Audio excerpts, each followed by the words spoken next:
Hello friends, அந்த நம்ம என்ன பார்க்க போகிறோம் அப்படின்னா, அனாயன்ஸில் படிக்கிற ஏப்ரல் மே 2024 ஸ்டூடெண்ட்ஸ் உங்களுக்கான செமஸ்டர் எக்ஸாம் ஸ்டார்ட் ஆகி இப்போ வந்து எக்ஸாம்ஸ் நடந்துட்டு இருக்கு. ஸோ இன்னைக்கு பார்த்தீங்க அப்படின்னா ஒரு எக்ஸாம் கம்ப்ளீட் ஆயிருக்கும். இன்னைக்கு நடந்த எக்ஸாம் கொஸ்டின் எப்படி வந்திருக்கு அப்படிங்கிற பற்றி தான் ஃப்ரெண்ட்ஸ் இந்த வீடியோவில் பார்க்க போகிறோம். ஸோ உங்களுக்கு மண்டே எக்ஸாம் இருக்குது அப்படின்னா நாளைக்கு ஒரு நாள் டைம் இருக்கும். அந்த டைமில் எப்படி படிக்கலாம் அப்படிங்கிற பார்க்கலாம். ஸோ வாங்க டேக்குள்ள போகலாம். ஓகே ஃப்ரெண்ட்ஸ், ஃபர்ஸ்ட் எடுத்து பார்த்தீங்க அப்படின்னா அனாயன்ஸில் படிக்கிற ஏப்ரல் மே 2024 ஸ்டூடெண்ட்ஸ் உங்களுக்கு பார்த்தீங்க அப்படின்னா எக்ஸாம் ஸ்டார்ட் ஆகி இப்போ எக்ஸாம்ஸ் நடந்துட்டு இருக்கு. ஸோ இன்னைக்கு பார்த்தீங்க அப்படின்னா ஒரு எக்ஸாம் உங்களுக்கு கம்ப்ளீட் ஆயிருக்கும். இன்னைக்கு நடந்த கொஸ்டின் எப்படி வந்திருக்குன்னு பார்த்தீங்க அப்படின்னா மெஜாரிட்டி ஈஸியாக வந்திருக்கு அப்படிங்கிற மாதிரி தான் சொல்லியிருந்தீங்க. ஸோ ஒரு சில டிபார்ட்மெண்ட்ஸ் கொஞ்சம் ஒரு சில கொஸ்டின்ஸ் தான் கஷ்டமாக கேட்டிருந்தாங்க அப்படிங்கிற மாதிரி சொல்லியிருந்தீங்க. ஸோ நான் ஓவராலாக பார்த்தீங்க அப்படின்னா கொஞ்சம் மாடரேட்டாக மீடியமாக வந்துருந்துச்சு, ஒரு சில டிபார்ட்மெண்ட் ஈஸியாக வந்துருந்துச்சு அப்படிங்கிற மாதிரி சொல்லியிருந்தீங்க.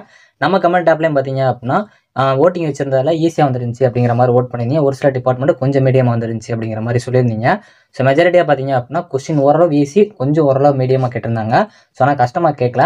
அதே மாதிரி நீங்கள் எக்ஸாமில் ஈஸியாக பாஸ் ஆகலாம் அப்படிங்கிற மாதிரி தான் பாசிட்டிவ் ஓட் பண்ணியிருக்கீங்க. ஸோ இன்றைக்கி எக்ஸாம் நீங்கள் பண்ணியிருந்தீங்க அப்படின்னா உங்களுக்கு கொஸ்டின் எப்படி வந்துருந்துச்சு அப்படிங்கிற மறக்காமல் கமெண்ட் பண்ணுங்கள். ஸோ அதே மாதிரி நாளைக்கு பார்த்தீங்க அப்படின்னா ஒரு நாள் டைம் இருக்கும். ஸோ மண்டே உங்களுக்கு எக்ஸாம் இருக்கும். ஸோ அப்படி இருக்குது அப்படின்னா கண்டிப்பாக அந்த ஒரு நாளுக்குள்ளே எல்லாமே கவர் பண்ணிடுங்க. ஸோ மேக்ஸிமம் கவர் பண்ணிடுவீங்க.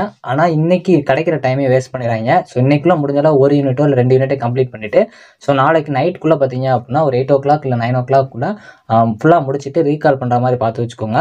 மெஜாரிட்டியாக பேப்பர் ப்ரெசன்டேஷனுக்கும் ஒரு கான்சன்ட்ரேஷன் வச்சுக்கோங்க. ஸோ நம்ம எக்ஸாம் ஹாலுக்குள்ளே போய் பேப்பர் ப்ரெசென்ட் பண்ணிக்கலாம் அப்படின்னு சொல்லிட்டு ஐடியா இல்லாமல் ஸோ நீங்கள் படிக்கிறப்பவே அந்த கொஸ்டின் எப்படி ப்ரெசென்ட் பண்ணலாம் அப்படிங்கிறத நீங்களே வந்து ஒரு ஐடியா மாதிரி யோசிச்சுக்கோங்க. இல்லை எழுதி பார்த்து நீங்களே அந்த மாதிரி ப்ரெசென்ட் பண்ணலாம் அப்படிங்கிற மாதிரி ஒரு ஐடியா வச்சுக்கோங்க. ஸோ மெஜாரிட்டியாக டைம் மேனேஜ்மெண்ட் கரெக்டாக கீப் பண்ண பாருங்கள். நாளைக்கு ஒரு நாளில் எல்லாமே கவர் பண்ணுற மாதிரி அந்த டைம் மேனேஜ்மெண்ட்டை பார்த்துக்கோங்க. எக்ஸாம் ஹாலில் போய் நம்ம எப்படி வந்து ஒரு கொஸ்டினை ப்ரெசென்ட் பண்ணணும் அப்படிங்கிற அந்த டைம் மேனேஜ்மெண்ட்டு பார்த்துக்கோங்க. ஸோ வரலாம் பார்த்தீங்க அப்படின்னா அடுத்து வரப்போகிற எக்ஸாம்ஸ் எல்லாமே ஈஸியாக தான் வரும். ஸோ அந்த கான்ஃபிடென்ட்டாக நல்லா படிங்க. ஸோ நீங்கள் படித்த கொஸ்டின் தான் வரப்போகுது. ஸோ இன்றைக்கி மெஜாரிட்டியாக பார்த்தீங்க அப்படின்னா ஒரு சில டிபார்ட்மெண்ட்ஸ் கொஞ்சம் ஈஸியாகவும் ஒரு சில டிபார்ட்மெண்ட்ஸ் கொஞ்சம் மாடரேட்டாக வந்து இந்த மாதிரி சொல்லியிருந்தீங்க. ஸோ உங்களுக்கு எப்படி வந்துருந்துச்சு அப்படிங்கிற மறக்காமல் கமெண்ட் பண்ணுங்கள். இந்த வீடியோ எப்படி இருந்துச்சு அப்படின்னா லைக் அண்ட் சப்ஸ்கிரைப் பண்ணிக்கோங்க. தேங்க்ஸ் ஃபார் வாட்சிங்.